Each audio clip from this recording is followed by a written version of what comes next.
identify. What's not represented there is the components within a web application that WAFs and IDSs can't defend against.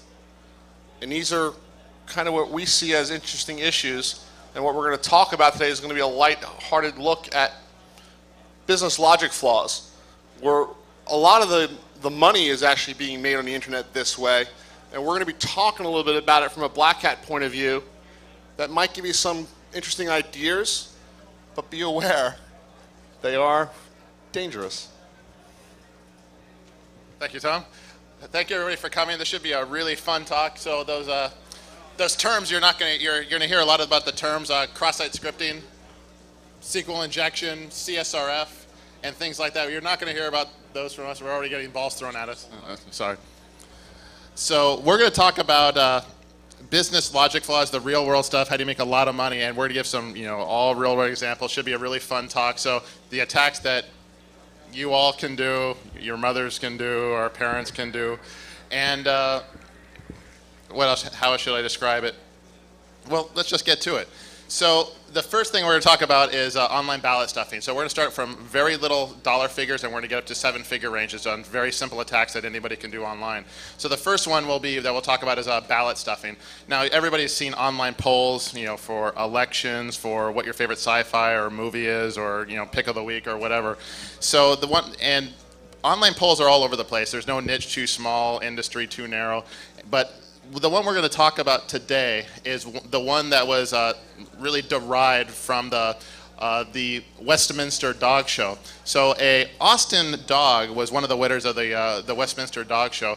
So the Austin newspaper said, okay, great, we're going to create this Web 2.0 application and create our own categories for it and find the best dogs in Austin, right?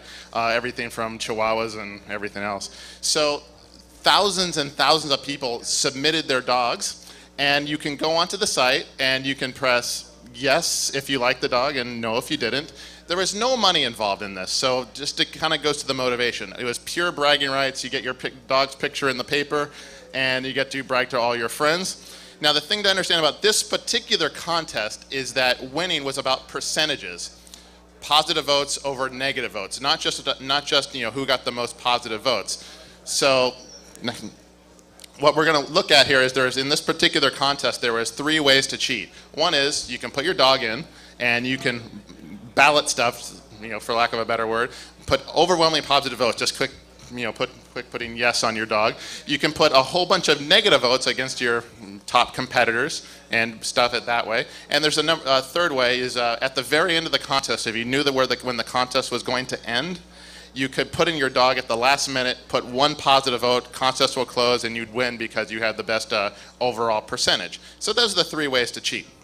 So Robert Hansen, who is with us here today, he's from Austin, so Robert's girlfriend's co-worker solicits her local web hacker for help, and it's because she really wants her dog Tiny to win this Austin Chihuahua contest. So Arsenic consents, and he goes in like a super hacker, and he fires up Burp Proxy and says, okay, how many votes is it going to take to get Tiny to win? So he writes a quick number rotator, moves Tiny into first with 2,000 votes, and figures his work is done. So what happens at the end just before the end of the contest, another dog owner, or another dog perhaps we should say, Chucho, puts a bunch of negative votes towards Tiny, and causes the percentage to go down and lose the contest, right? So 450 negative votes, even though Tiny had way more positive votes. Again, it's all about percentages, so Tiny lost. And so that's Tiny, and that's Arsenic trying to figure out what the heck happened. He just got out attacked on an online Chihuahua poll in Austin. So wait, go back one. Go back one. So while there's no money involved, you got to think of web security has really become mainstream. I mean, 2-3 years ago, we could have got away with this, and we could have we did win online polls all day long. But you got to imagine, you cannot take this stuff for granted as a bad guy anymore. There's somebody out there that has the same skill set as you that's willing to take the time to win an online Chihuahua contest in Austin. So we're here, as, the work by, Tom, but the industry is finally here. There's, what is it, 800 people here or something like that. So WebAppSec is here. The bad guys have figured it out, or the ones, at least the ones that want to give online polls anyway.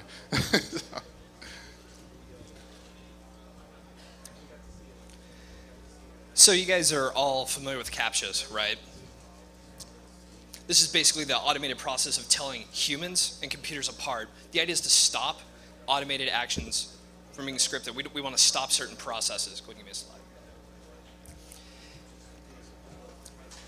Can you guys hear me in the back okay? Do I have to chew on the microphone?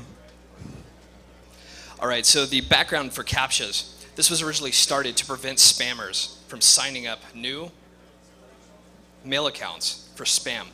This was just a simple stopgap measure. Now, there's 3 ways to defeat Captchas.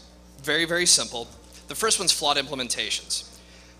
There's a lot of documented cases. Some of them use the same answers. You simply submit a valid answer for any of the questions, maybe very simple math or replay. The second option is a little bit more complicated, but still is a very cheap solution.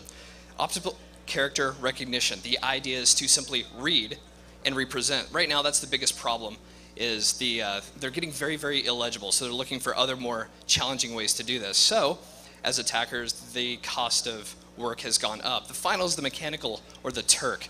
What's happening here is we're literally going scale of economy. We're outsourcing to solve Captchas. So, the question is, you get an impossible programmatic solve for a Captcha. You're going to take that Captcha during the process, feed it to somebody somewhere else, and hopefully at a low cost, get answers and be able to continue in a programmatic manner. So you need high volume, low costs. But does it really happen? Robert got contacted, and this is the first entry. This was posted at hackers.org for 300 to 500 Captchas, $9 to $15 a day. So about $50 a day, you can continue doing this. The cost has been controlled. Can it get cheaper? Absolutely. Contact from Vietnam. Hi, I'm from Vietnam. We have a group with 20 person. We work some site. Our rate $4 per 100 Captcha. Hope we work you. Cheaper still.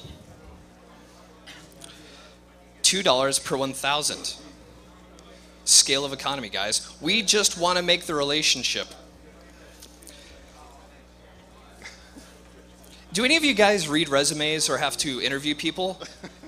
Cover letter.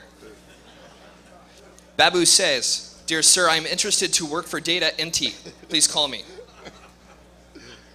Very, very simple. So the question is this really happening? It actually got published on ZDNet. No Captcha can survive the human process if it's being financed. The strength of nearshore and offshore outsourcing just came to the criminal world, guys. Scale of economy. All right, moving along here, where with Captchas we're moving into just a few dollars per hour per interesting technically, but it's not going to make us a whole lot of money. So we're going to move on to the next level here, recovering someone else's password. If you think of it like a feature, it gets a whole lot easier. And users, we forget our passwords from time to time. So will users, even if their password is password, it happens. So to drive customer call support down, you don't want them users calling you on the phone because it gets pretty expensive when they want to change their password. So we need more automated ways to determine a person's identity to get their username and password back. And one of the ways they do that is with secret questions and answers. And these systems are flawed all over the place. But one I wanted to draw your attention to was one on the Sprint site dealing with their cell phones. And if you had a person's cell phone number, you could actually, we'll get to it, you could actually reset their password. But if you have somebody's cell phone numbers and maybe know just a little bit about them, you could change their billing address, order phones, mail it all to them, add GPS to their phone. Great for stalkers if they want to do such things. So that when you enter a person's cell phone number, it presents you with 3 very challenging questions. The first one says, after, well, I should read it here. Which of the following vehicle makes has been registered at the following address? It has a Lotus, a Honda, a Lamborghini, and a Fiat.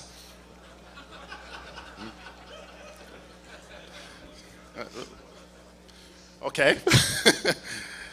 Yeah. The second question, if you're really clever, again, you might know this person and who they might have bunked with. But which of the following people have resided with you or used the following address as you at? Now, this is pretty interesting. There's different names here, but there's one very interesting one, this Jerry Steffel here. This is a little database error. There should be 3 piped lines because this person is the third. So you can notice those little database errors that give you clues on who they are. But let's say you can't do the research, you can't figure this out, you don't see this error. Your odds are 1 in 5, right? So, whatever. And the last one, again, another clever one. In which of the following cities have you never lived or used in your address? And the options are Longmont, North Hollywood, Genoa, and Butte. This is the only one not in the DC area.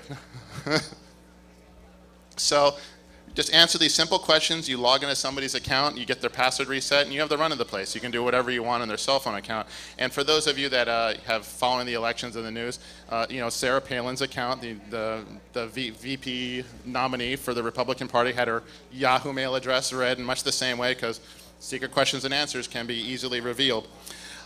So it happens. So what people have done, what website owners have done instead of secret questions, they have another option.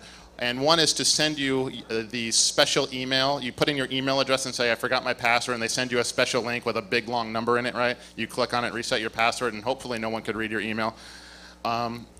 So every site uses this stuff. Facebook, Google, Yahoo, everybody. So what happens is, even the big banks out there use this stuff, brokerages, a lot of sites use this stuff. So what happens is people start tying these really, really important accounts to their webmail accounts. And look at the adoption rates of webmail. Over 500 million people actually utilize webmail. So if you're trying to hack somebody's bank account, their Gmail account or their Google account for AdSense or whatever a case may be, why go after the hardened target directly? Go hack their webmail, right? It's much easier to get access to their account because you're not so much interested in their email, you're interested in the access that the email provides you. So let's move on here. So there are people out there that are really, really good at recovering passwords for email accounts, and they provide this as a service. So one of them is the Chinese-based online password recovery services, and for $43, they said they can break into an overseas mailbox password with an 85% success rate. Not bad. For $29, they can break into a domestic mailbox password with a 90% probability. And for $143, you can break into a company's mailbox password. They didn't give a success rate, but just under $150. That's not so bad to break into somebody's email account, which might get you access to their bank account. Really good cost. So there's a lot of services out there. There's another one here, Hire to Hack. It's Hire to Hack cracks all Yahoo, MSN, Hotmail, AOL, Gmail passwords in less than 24 hours. Tell us someone cracks faster, and we give you candy. Variable project-based pricing, $150, and they accept Western Union for convenience. So not too hard out there. There are services out there that do the hacking for you. All right. Now, passwords are important, but so are usernames, especially when usernames and email addresses are the same thing. We see this all over the place, especially in social networks. And they're really, really popular or powerful for phishers because if a phisher wants to, they like to validate email addresses, and they like to know what email address or what service that you use so they can better target you. If they know this email address is valid and you use a particular social network or a particular bank, this helps them target the attacks better. So there's a lot of e-commerce portals out there that are suffering through timing-based attacks just to validate email addresses on their system. So they'll target the authentication systems and the password recovery systems. They'll put in let's say, an email address they want to check. And what happens is when you authenticate against a system, there's a lot of times there's 2 if statements. The first if statement says, I get this email address in, check in the database if this email address is active or this account is active. If it is, move on to the next if, which says, check their password, right? If it's not part of the system, it quickly kicks out and doesn't make it to the next if statement. These 2 different flows of logic take 2 different amounts of time to execute, and you can actually tell externally if the system responds in 10 milliseconds versus 20 milliseconds or thereabouts. You can tell which email addresses are valid or which ones are not, despite whatever error message they give you. And I can tell you from knowledge that I've gotten from different people that had code those things that these guys are getting blasted with those things.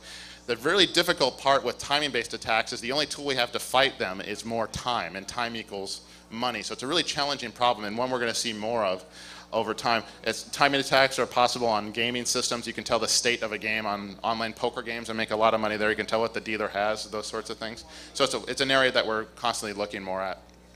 By the way, if there's any questions as we go forward, just well, throw a ball or raise your hand.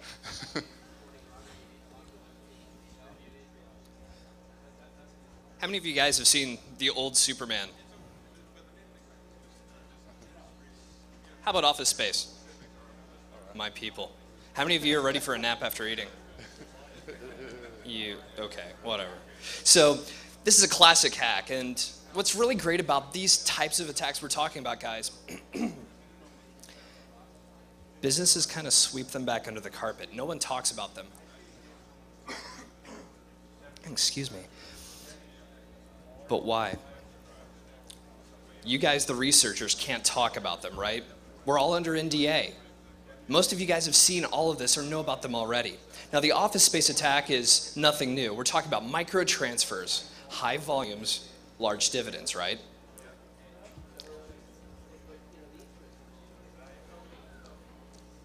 Who's that guy? All right, so Michael Largent isn't this guy, but this is ultimately what did him in. There was a situation where Michael scripted up very simple account creation processes, name, address, whatever's necessary, creating thousands upon thousands upon thousands, 58,000 accounts. Standard Superman attack, small micro transfers. The ACH process. How many of you guys are in finance? Financial accounting firms, that sort of thing, banks? Or still. Don't do this. So the ACH transfer is very simple. If I'm going to transfer Jeremiah money for something, it's going to do a small micro transfer to verify the account's right. Once we verify that, communicate, yeah, I got the micro transfer, go ahead and come through with the full amount. Well, if we stop that, and I own all of the accounts, I pull them to one central account, what's happened? I've populated a great deal of money in small amounts. Now, this attack targeted dozens and dozens of organizations. What's very interesting about this is, well, here we go. Google Checkout, he made about $8 grand. E-Trade, a shade more. He would pull the money out, prepay a debit card. Why did he get caught? Was he stealing money?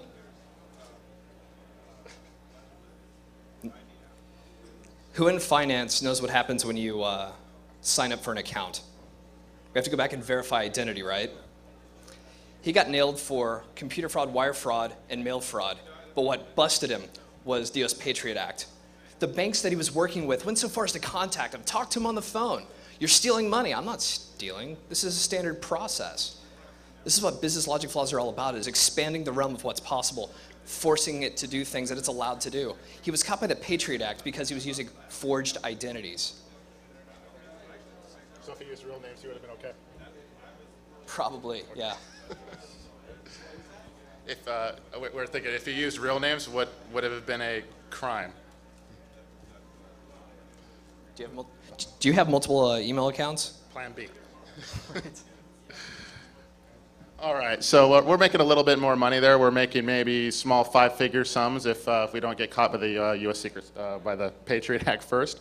But let's make a little bit more, and let's try with e-coupons. And if you've ordered anything online from any number of, let's say airlines, e-commerce shops, you're familiar with coupon codes, promo codes, discount codes, whatever they choose to give them. Numbers that you plug in, you get a little bit of a discount on your order. So e-coupons are used all over the place. So there was a particular large online retailer.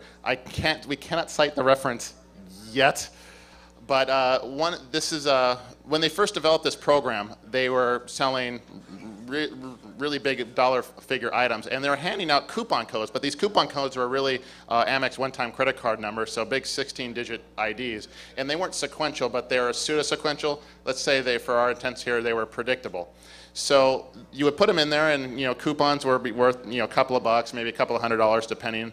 And when they first launched the program, they did their security analysis, and they said, you know what, we should only allow 3 coupons and no more per order. It makes sense, to compartmentalize whatever risk is there to a single order. So when this program became really, really popular, and people wanted to order items worth multiple tens of thousands, they wanted to add more coupons. So they dropped this if statement somewhere down the road, and somebody found out. So what the person was doing was they were cycling through all these coupon codes, finding the valid ones, and applying it to their orders. Orders worth 50 grand were bought for mere hundreds of dollars, or just dollars. And the problem went unnoticed for a long, long time, until there was a system capacity planning exercise, and in the middle of the night, somebody's like, okay, well, how big do we need to scale up this system? The CPUs were spiking at 90% because this person was just cycling through all these numbers over and over again. They're like, well, why is this happening? It's the middle of the night. No one should be ordering anything. So they figured out what was going on. They investigated, and they brought in the FBI. And the FBI was trying to track this particular incident. And the items were shipped to a non-existent address, but they never got sent back. So what was happening is that this person was colluding with a mail carrier who was intercepting the merchandise, grabbing it, and that was the end of that. So what was interesting is that what we found, during our research of this, that coupons are not currency, only a tool for marketing. So instead of the whole FBI thing, they are started investigated by the Secret Service, and now they face probably what's infinitely worse, mail fraud. Okay, you guys are all web security specialists, but most of you guys are at least involved. Owasp has gotten huge. How many of you guys still bank online and shop online and do that sort of stuff? I travel, so I do it too. I do everything online. Now, what's really fun about this is, that little panicked moments, especially during the holiday season. We want to order this stuff, make sure it gets shipped in time so we can wrap it and give away our presents, right? There's that little moment where you submit your order, and it says, don't do anything. Let this process finish. It's going to come back in a couple of seconds. You change your mind. You click cancel. What happens? You're checking your email. You're making sure the order canceled. Nothing came through. Well, there was a particular instance where I don't think she's a security researcher. I can picture my mom doing this. Quantina Moore Perry, 33-year-old lady in Greensboro, North Carolina, was shopping online. She was on QVC. She saw some things she liked, ordered them, backed out of the order, canceled the order, and a little piece of magic happened. The order was still fulfilled. She got what she was shopping for without paying for it. And she did it again. And again, and again. Now, interesting. If you're doing this volume of ordering 1,800 items online, and this is all UPS shipping, you're going to know this shipping individual fairly well, right? Now, what do you do with all this stuff? Most of us are from the United States. Yay, capitalism, baby, yeah! What do? You sell it on eBay. Make a little coin. Free stuff. Supply chain management. It's brilliant. What's illegal about this? Speak up, guys.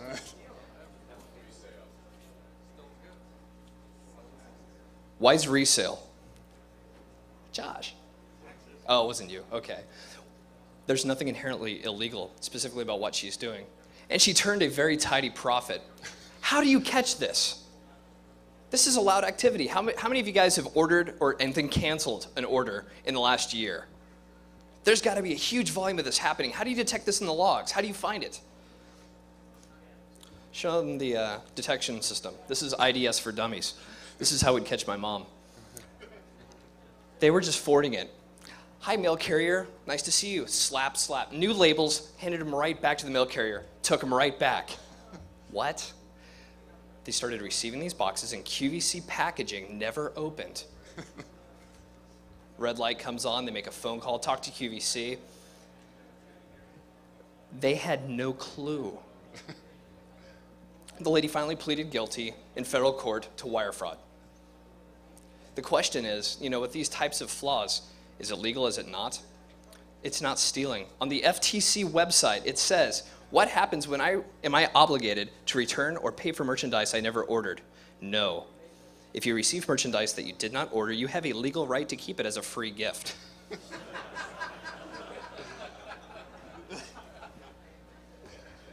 So don't do these things, okay?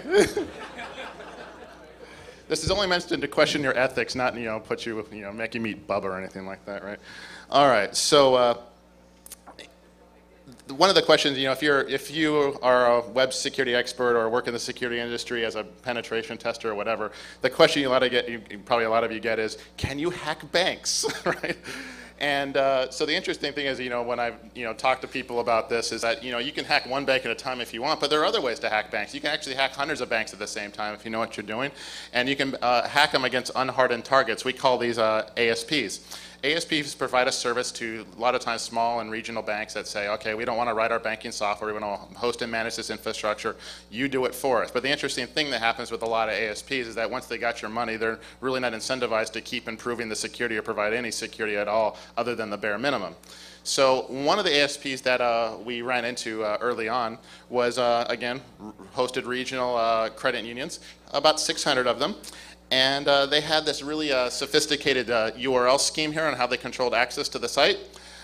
If you were a banking customer on the system, you had one unique client ID. So each and every person, if you're a customer of the ASP, got one unique ID for our purposes here. Let's just say number is 10.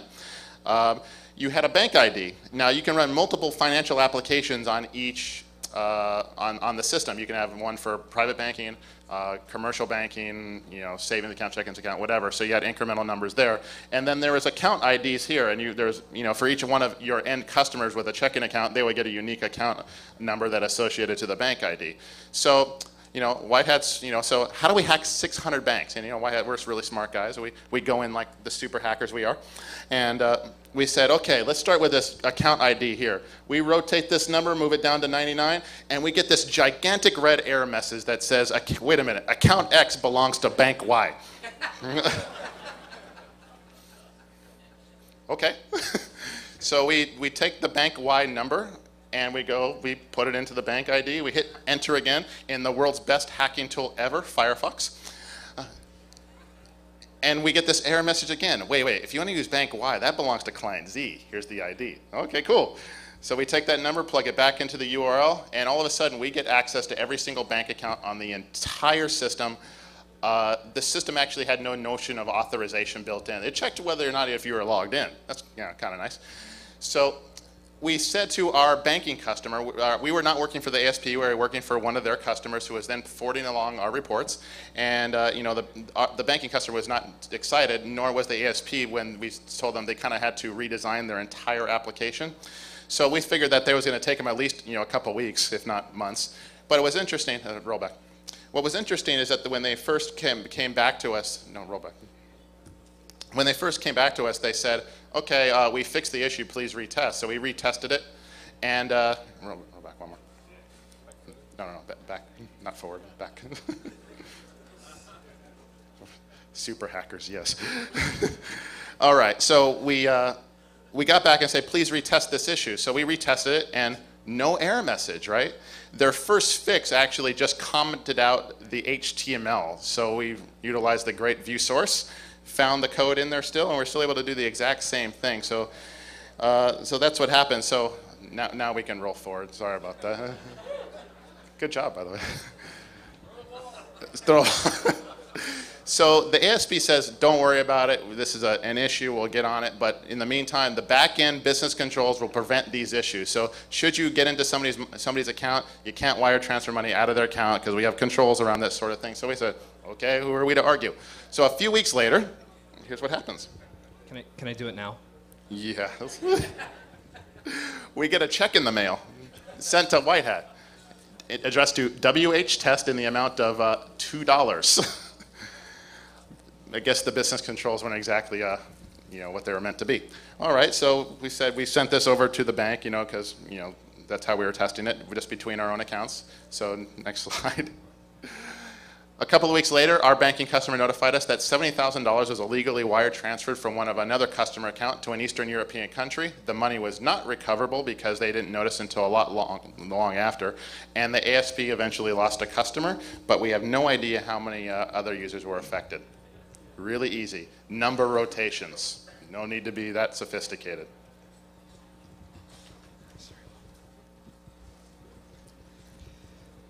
Trading on insider information. So there was a number of you in the financial industry, yeah? How many of you are in publicly held or traded organizations? How many of you buy stock in that stuff? Well, why is that funny? So an insider is defined as someone with a fiduciary role within a company, a corporate executive, an investment banker, or an attorney. How many in this room fit that opinion, or that description? Who's going to admit that? This guy. Oh, cool. Anybody that actually gets access to financial data is one of those people. You have a fiduciary duty to actually safeguard it. I mean, SOX has a whole bunch of rules about this crap. We'll get to it. I'm so glad you said that. Go ahead. So, one of the big things about this whole SOX thing and protecting this type of information that is so very sensitive is, well, marketing is a big part of it, but also releasing things on time. There are requirements and rules around how you publish this information. So, Business Wire is an organization that a lot of these organizations use to publish information. But they put an embargo date on this, and it's really cryptically hidden. I'm standing in front of it. The data is not public because it's on the internet, but it's not linked in. Now, the only thing we're checking for in this scenario is a website with a very predictable URL. What's happening here is just simply a month, day, and a year. And this little thing on the end that counts. Now, before granting access to this press release, there's something the system requires. You're supposed to just log in. That's authentication, right? Just because it's not linked or not visible doesn't mean it's there. Predictable resource location. An Estonian financial firm discovered this. It was a brilliant move. And just because it wasn't linked didn't mean they couldn't find it. And they managed to make some really smart bets. There was no sense of authorization. It's there. You can have it. We're just not going to tell you where it's at. $8 million trading on this information. SEC flipped out a little bit. So we started off with, bragging rights, and we're up to 8 million. Go ahead and give me another slide. Chump change. You're buying drinks later. So the trail in this case went cold. This is a little bit older story. The trail went cold here, and we don't know whether or not this is insider trading because they never said. Go ahead. So let's take this a step further. A Ukrainian hacker broke in and stole some gloomy, bad information. And just before this information hit the market, they made a bet. $42,000. It's a casual, and it might be chump change for you. A bet that the stock would fall. It's a lot to a Ukrainian. Yeah, it is. So what happens here? The stock falls very sharply. The hacker profits $300,000. Now, part of this whole SEC thing is the ability to flip little red flags and interrupt and stop movie. They freeze the assets. What's wrong with the SEC freezing these assets? Is this insider trading? They're outside the company now, right? The funds had to be released because this wasn't an insider. It was a criminal attack. They broke in and stole information. They profited a lot of money. But the thing is, they had to release it. This is not the SEC's place to prosecute. It had to be released. So it says there, the alleged stealing and tracking or hacking and trading does not amount to a violation of securities laws. So what came all the way out of this was the Times speculated it wasn't worth pursuing because there's certain countries we just can't enforce these types of laws in. What's it called when a reporter gets a lead on a story? They're going to get the scoop, right? They're going to dig this out. Well, the pump and dump scans have evolved. There was a particular scenario not too distant past where an old story on the South Florida Sun-Sentinel's website, for whatever reason, got a lot of hits. This particular situation was where United Airlines filed for bankruptcy. A bunch of hits. I don't know how you generate hits. What is that you do on the browser? What's that hacking button? I think reload, right? Reload, refresh? I don't know. It's one of those sophisticated things. They don't teach me this stuff at White Hat. So there were a bunch of hits on this, and inside of their site, the rank of that story got elevated. A certain Google index process happened, and it appears on Google News because it's apparently an important and very exciting story. So what happens is a Bloomberg reporter is researching on bankruptcy bankruptcies, sees this, translates this, and publishes this as news. This is years old. What happens? We talked about betting on futures just a moment ago. The stock tanked. $12 to $3. In how long? One day? They had to halt trading. How many of you could script a reload or a GET request? Is that seriously hacking? So it took a couple of days for their stock to recover. Guys, it doesn't get a whole lot simpler than this. So instead of the pump and dump scam, we're going to call it the poop and scoop. All right, so we've gone from 0 and we've gone up to, let's see, what do we have here? 7 figures per incident. So we're going to go through one more here, affiliate scams, because affiliate scams make a lot of money. Or let's say the affiliate revenue industry in general, they make a lot of money. So let's hit the next slide. So here are the players, and a lot of you might be know a lot about the affiliate revenue system, but here are the players. If you're a merchant, if you sell stuff online, you need help selling stuff, you want to get more customers, you might pay a commission to other affiliates who drive traffic to your site, who drive clicks to your site, who might help you get customers, and you pay them a little bit of commission for their work. Payouts could be anywhere from a cent to $50, $100, $200, depending on what you're selling.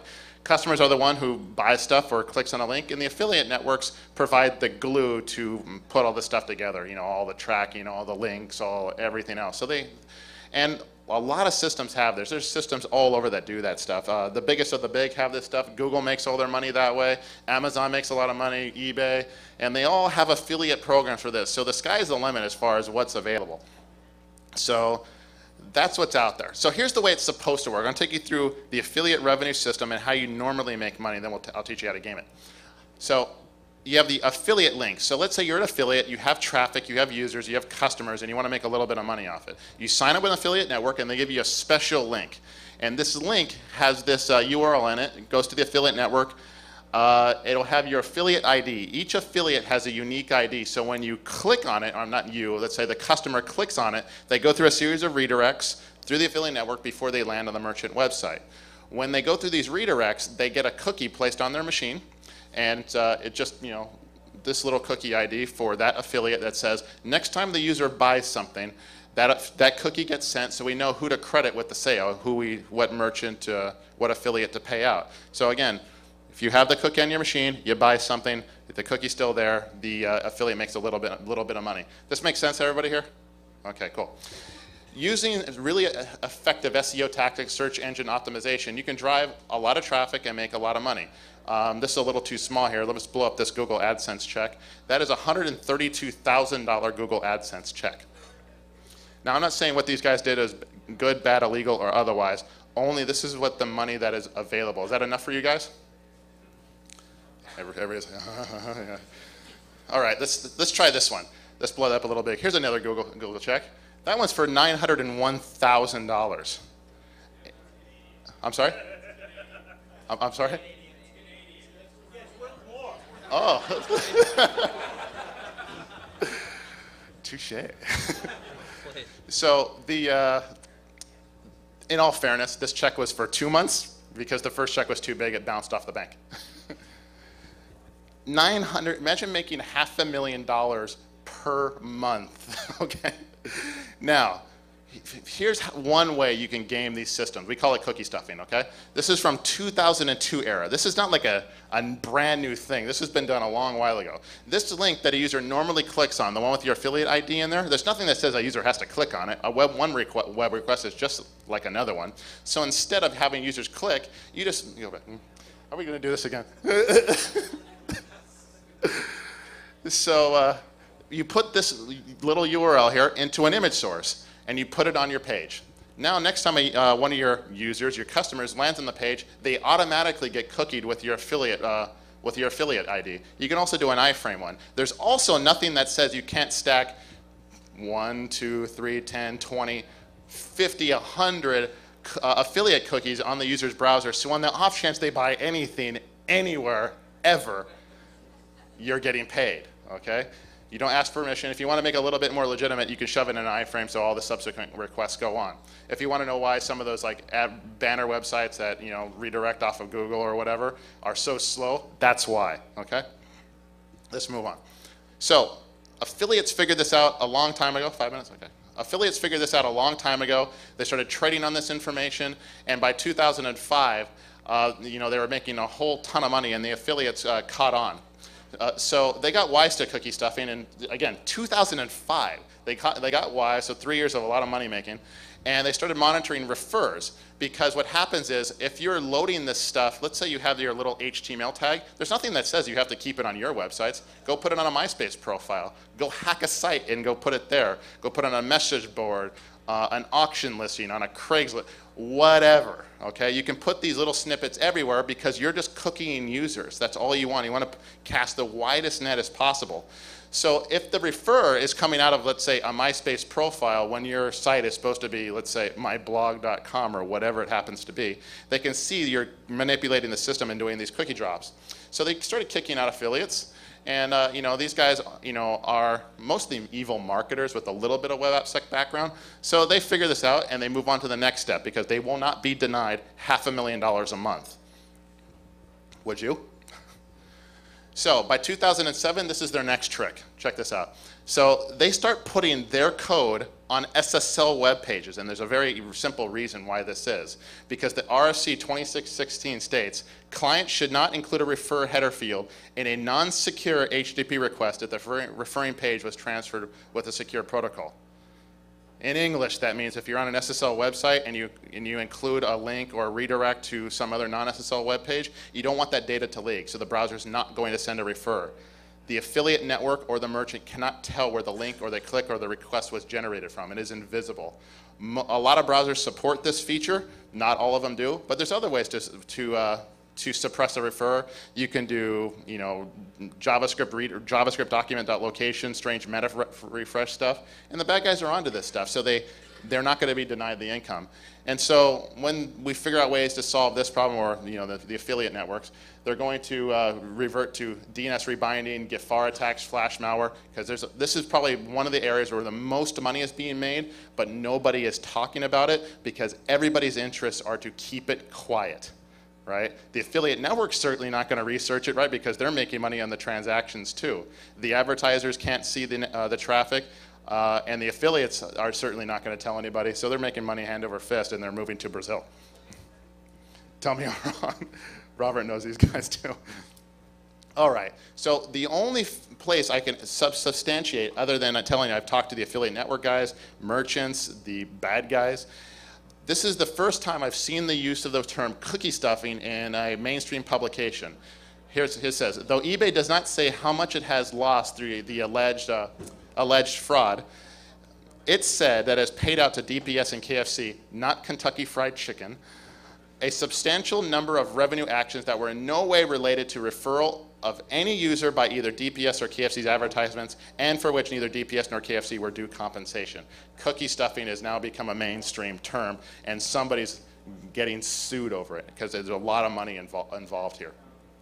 And there's other ways to game the system, and I think to save time at the end, how much farther we need to go? You have 5 more slides, you have 3 minutes. Okay, so there's other ways to game the systems. One is, there's a lot of promotions out there that says, okay, we want to, let's say e-commerce company or financial application X says, we need more customers. Let's leverage the affiliates. So if you bring us a new customer that gives us a brand new credit card we've never seen, we'll give you somewhere between $5 and $50 for the commission, and we're not even going to charge the card. That's how they get more users. So only they maybe participate. So what unscrupulous affiliates will do is they'll start generating themselves a bunch of one-time credit card numbers, because you can't really tell the difference between a one-time credit card number and every other credit card number. So they'll sign up a bunch of bogus accounts. What the marketing department sees is an overwhelmingly successful program. Look at all these new customers we got. And they pay out millions and millions of dollars, and this is what happens. So I can't give you a reference because it's all locked up in NDAs, but millions are being lost this way, and no one will talk about it because the losses are internal. No one wants to say. You can also game through revenue purchases through the use of stolen credit cards. So let's say you're a bad guy, you stole a credit card number, you have all the address information, but you don't want to monetize off the card directly. So instead of getting the stolen merchandise, you make an order, you send it to the right person at the right address, but you make money on the affiliate revenue percentage. and you slow boat it to wherever the user happens to be, the customer happens to be, but you make your little bit of affiliate revenue because no flags will be raised, right? You didn't order these pair of shoes or this airline ticket or whatever. So the customer, some weeks, some months later, is going to say, no, I don't want this charge on my credit card. Dispute it. They'll be okay. But the affiliate, the unscrupulous affiliate, has already made off the revenue. There's a lot of people out there that are getting merchandise in the mail out there that don't know why this happened, why this got to them. It's just weird. But this is actually why, because they're monetizing on the affiliate-generated revenue, and it's too late to take it back.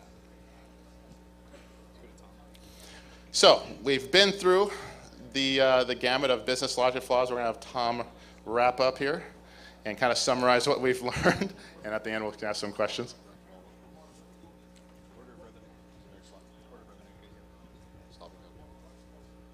Okay, so we've discussed solving captchas with 4 figures, manipulating payment systems, hacking banks in high value revenue dollars, scamming e-commerce systems, right? Exploiting affiliate networks, which I think is interesting and quite compelling. I think you'd agree on that. Gaming the stock market. That's obviously an interesting space we're in right now. And owning our snake in a Chihuahua contest. There's nothing better than that. There's nothing better than that. Priceless. So the talk kind of focused on business logic flaws, right? So these are the flaws that are not technical in nature, right? So the idea is they're not necessarily syntactical attacks. They're more business logic flaws. So the answer here is to test often, test everywhere, and certainly detect attacks by profiling the application. We believe that that's something that's possible, and that's currently what we're doing in research.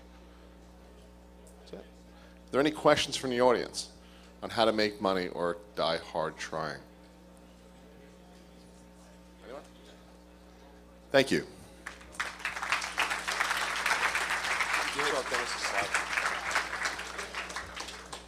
And that is, that's for later.